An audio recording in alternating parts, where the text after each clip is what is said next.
আপনি কি কখনো খেয়াল করেছেন ডলফিনরা কেন চলন্ত জাহাজের ঠিক সামনে সাঁতার কাটে? আপনি যদি ভেবে থাকেন ডলফিনরা শুধু জাহাজকে রাস্তা দেখানোর জন্য এগুলো করে, তাহলে আপনি ভুল ভাবছেন। আসলে এর পেছনে থাকা সত্যিটা আরও বেশি চমকে দেওয়ার মতো। সমস্ত জাহাজের সামনের অংশটিকে একটি বিশেষ আকৃতিতে ডিজাইন করা হয়েছে, যাকে বলা হয় বালবেস বো।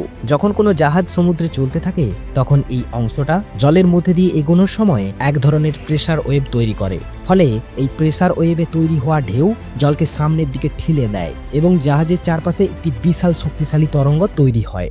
আর এইখানেই ডলফিনরা তাদের আসল চালাকিগুলো করে।